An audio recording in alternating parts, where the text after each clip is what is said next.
Sir, ये जो शराबबंदी जो भी चलता आ रहा है उसके कारण जो क्राइम संगठित हो गया है, काफी कम उम्र के बच्चे भी शराब बेचने के प्रति ज्यादा है क्योंकि उसमें इनकम उन लोगों को दिखता है। पर शराबबंदी है कहाँ? सूखा नशा चरम पे। हम लोग पहले पंजाब को बोलते थे उड़ता पंजाब, लेकिन ये अब उड़ता बिहार बन रहा है। मेरे को लगता है कि बिहार जो है क्यों बगल में यूपी में बिकती है, मध्य प्रदेश में बिकती है। काफी स्टेट्स में होता है। लाइक शराबबंदी से डोमेस्टिक वायलेंस वगैरह उस पर इफेक्ट पड़ता है। इलीगली भी सेल कर रहे हो तो ज्यादा जो बीच के पार्टीज हैं उनको ज्यादा इलीगली इनकम कहीं इफेक्टिव भी नहीं है। हाँ, सही कह रहे हैं इफेक्ट आप। नहीं है इसका। अगर इलीगली परचेज कर रहे हो तो इंटरमीडिएट पार्टीज को इनकम मिल रही है, वो नहीं होनी चाहिए। अगर बंदी हट जाए तो वो हट जाए। ये शराबबंदी नहीं होनी चाहिए क्योंकि दलालों को फायदा हो रहा है उससे, जो इलीगली बेच रहे हैं। तो जब अगर वो खुल जाएगा, मतलब बेचना अलाउड होगा, तो टैक्स जाएगा, जिससे सड़कें ही ठीक होंगी, जिससे डेवलपमेंट हो सकता का नुकसान रुकेगा। राइट। तो मतलब अगर जो बंद हो, अभी भी बिक ही रही है, इससे अच्छा बेचो, लेकिन उसका कुछ अच्छा बेचो फायदा मगर प्यार से। लाइक शराबबंदी को हटा देना चाहिए क्योंकि ब्लैक में खरीदने में यू हैव टू पे एक्स्ट्रा मनी। क्या रेट चल रहा है? डिपेंड्स, इट वेरीज क्या खरीदना क्या चल रहा है। है? वोडका का अलग है, जैसे कि बियर खरीदनी हो तो क्या वो कितना तो यहाँ एक्स्ट्रा? बहुत मुश्किल से मिलती है। बात ये है, अच्छी दारू मिल भी नहीं रही है। अच्छी इट्स दारू लाइक नहीं यू मिल गेट रही है। चीप। चीप मिल रहे हैं। कि दाम 1500 रुपए की मिल रही है। नहीं भाई, कहाँ 1500 में? हाँ, मतलब एक तो अच्छी नहीं मिल रही और महंगी मिल रही है। हाँ, मजा नहीं आ रहा। मजा नहीं आ रहा है। I am so sorry for your loss. शराबबंदी से एक्चुअली हमें रेवेन्यू लॉस तो हो रहा है, बट उससे एक और प्रॉब्लम ये है कि लोग देसी शराब अपने से बनाने की कोशिश करते हैं, जिससे लोग मरते हैं। नकली शराब भी मिल नकली रही है। शराब। तो शराब जैसे बोल रहे मंदी हैं नहीं मिलती है। हाँ, बात दिक्कत मेन ये है, यहाँ पे कहेंगे बंद है, भयानक चिल्ड बियर नहीं मिल रही नहीं, है। अब ये बात मेजर इशू ये है, बोलेंगे कि नहीं मिलती है, कुछ नहीं मिलता। 450, 350, आपका 5000 के नीचे नहीं आएगा। जितनी महंगी शराब है वो और महंगे रेवेन्यू। अगर ये यहाँ पे बिजली महंगी है, यहाँ जमीन का रजिस्ट्री महंगा है, यूपी में सस्ता है, यहाँ क्यों है? क्योंकि रेवेन्यू का जनरेशन ही नहीं हो रहा है। ये आपको जोड़ना चाहती है वो देखिए, आपके बगल में। रेवेन्यू है ही नहीं। अच्छा, नमस्कार। इन नौजवान युवक और युवतियों की बात सुनकर दो बातें स्पष्ट दिखता है जो सबको पता होनी चाहिए। अब इन लोगों की बात सुनकर ऐसा लगता है कि या तो ये शराब पीते हैं, इसलिए चाहते हैं कि बिहार में शराब चालू हो। बहुत से लोग मेरे ऊपर भी सवाल उठाते हैं कि ये बंदा भी शराबी है, इसलिए शराब का ही वीडियो बनाता है। लेकिन शराब तो दूर की बात है, नशा, पान, गुटखा, बीड़ी, सिगरेट कुछ नहीं, बिल्कुल नहीं। अब ये जो छात्र हैं, इनकी बात सुनकर आप क्या अंदाजा लगाएंगे? ये शराब का सेवन करते होंगे, इसलिए ये कह रहे हैं कि नहीं शराबबंदी हटा देनी चाहिए। हालांकि कुछ इसमें भी बटे हुए हैं जो कह रहे हैं कि नहीं शराबबंदी सख्ती से लागू होनी चाहिए। लेकिन सवाल ये उठता है कि आखिर ये शब्द निकला क्यों कि शराबबंदी हटा देनी चाहिए? क्योंकि जो लोग बिहार को जानते हैं, बिहार के बजट को जानते हैं, बिहार सरकार के जो तमाम योजनाएं हैं और बिहार सरकार का जो बजट है, इन सब चीजों को जो अच्छी तरह समझते हैं, वो यही कहेंगे कि कम से कम एक योजना सरकार का तो जो रेवेन्यू आएगा उससे चलेगा शराब बंदी हटाने के बाद। हो सकता है इसमें कुछ लोग शराब पीते भी हों, कोई बड़ी बात नहीं है, जमाना बदल गया है। लेकिन सवाल ये है कि इसमें जो लोग कह रहे हैं कि शराब ना सिर्फ फाइलों में बंद है, बल्कि सरकारी खजाने का नुकसान हो रहा है। मतलब जो बातें हम कई महीनों से हर वीडियो में रिपीट करके बोल रहे हैं, वो बात अब बिहार के ना सिर्फ नेता, मंत्री, प्रशासन में बैठे लोग, अधिकारी, अब तो नौजवान भी बोलने लग गए कि भाई ये कैसी शराबबंदी है, किस काम की शराबबंदी है? फाइलों में बंद है, सरकारी खजाने का नुकसान हो रहा है और तस्कर जो है वो मालामाल हो रहे हैं। ऐसी शराबबंदी चाहिए बिहार में।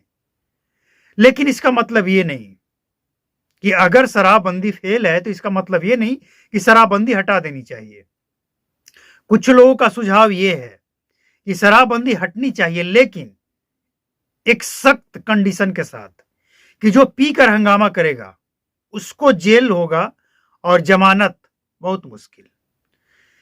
कंडीशन यह भी है कि आधार कार्ड के हिसाब से, लिमिट से वो काम क्या करता है, उसके पास से इनकम क्या है, मतलब एक टर्म एंड कंडीशन ऐसा हो, ऐसा लोगों का मानना है कि इस तरह से आप कर लें ये भी सही रहेगा। लेकिन सवाल ये उठता है कि कुछ लोग कह रहे हैं कि बिहार में शराबबंदी के बाद नशा का जो प्रचलन है, सूखा नशा का, वो शराबबंदी के बाद से बढ़ गया है। अब इसके साथ एक और सवाल खड़ा होता है कि अगर शराबबंदी के कारण सूखा नशा का प्रचलन बिहार में बढ़ गया है, छोटे छोटे बच्चे सूखा नशा करने लगे हैं, तो पहले वो क्या करते थे? मतलब जो नशा नहीं करता है उसको शराब बंद हो या चालू हो, इससे क्या मतलब है? और जब शराब बंद हुआ और सूखा नशा करने लग गया, इसका क्या मतलब है? लेकिन अब लोग यहां यह भी कह रहे हैं कि बहुत से ऐसे लोग जो कम उम्र के हैं, अब उनको लग रहा है कि पढ़कर क्या करेंगे, पैसा ही कमाना है, तो बिहार में शराबबंदी वाले बिहार में शराब बेचने से बेहतर तो कोई रोजगार ही नहीं है। अगर आप इन लड़के और लड़कियों की बात ध्यान से सुना होगा तो आपको ये पता लग गया होगा कि ये लोग जो कह रहे हैं, एक एक बात ये जो कह रहे हैं ना, वो बिहार में वाकई दिख रहा है। सूखा नशा भी चल रहा है, जहरीली और नकली और महंगी शराब की बिक्री भी है, बंदी का कहीं कोई असर नहीं है, सरकारी खजाने का नुकसान है, कुछ लोग माला माल हो रहे हैं। और इसके साथ साथ जो सबसे महत्वपूर्ण बात है कि जो लोग आज शराबबंदी के कारण शराब बेचकर एकदम शॉर्टकट रोजगार तलाश लिए हैं, इन लोगों का क्या होगा? क्या ऐसे लोग जो रोजगार के चक्कर में पड़कर, खूब पैसा कमाने के चक्कर में शराब बेचने लग गए, ऐसे लोग अगर शराब बेचना, ऐसे खासकर जो बच्चे हैं, नौजवान हैं, अगर ये पढ़ाई छोड़कर ये काम करने लग गए, तो क्या शराब बंदी हटने के बाद ये वापस पढ़ाई करने लग जाएंगे? देखिए, बहुत सारी ऐसी बातें हैं जो आज के नौजवान देख रहे हैं, सोच रहे हैं, समझ रहे हैं, और अगर उनको मौका मिले तो वो ऑन कैमरा बोल भी रहे हैं। ये वीडियो मेरा खुद का नहीं है, किसी और चैनल का है। हम ज्यादा इसे पूरा दिखा भी नहीं सकते हैं, अगर आप पूरा देखेंगे तब आप हैरान रह जाएंगे।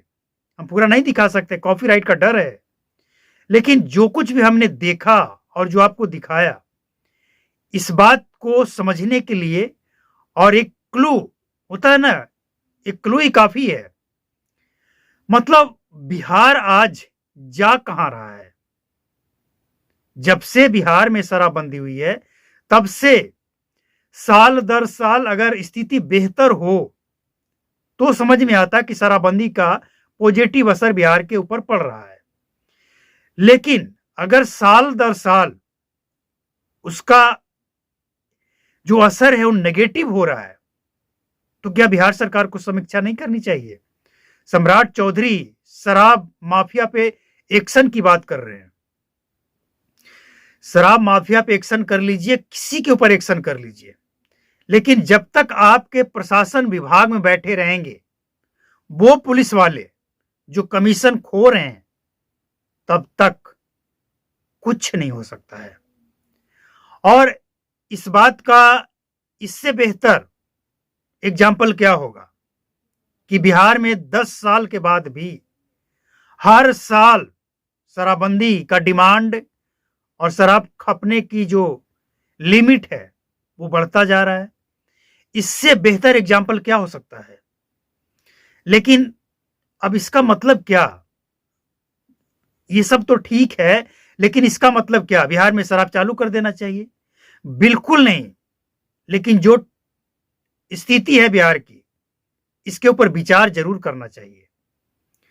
आप किसी भी राज्य में नजर उठाकर देखिए, गुजरात पूर्ण शराबबंदी है, लेकिन कुछ टर्म एंड कंडीशन के साथ 5 स्टार होटल में शराब बेचने का, पीने पिलाने का परमिशन मिलता है। लेकिन वहां भी अवैध शराब कभी बंद नहीं हुआ है, कभी नहीं। कोई कितना भी कह ले, किसी भी पार्टी की सरकार हो, हमने गुजरात जाकर देखा है, गांव में शराब पीकर लोग वहां भी वैसे ही पड़े रहते हैं जैसे बिहार में। मतलब किसी भी राज्य में आप चले जाइए जहां शराबबंदी है, शराबबंदी का कोई असर नहीं होता है, खासकर उस गांव में जहां पुलिस का पेट्रोलिंग कम हो। और जहां पुलिस का पेट्रोलिंग है भी, वहां तो कमीशन बंधा हुआ है।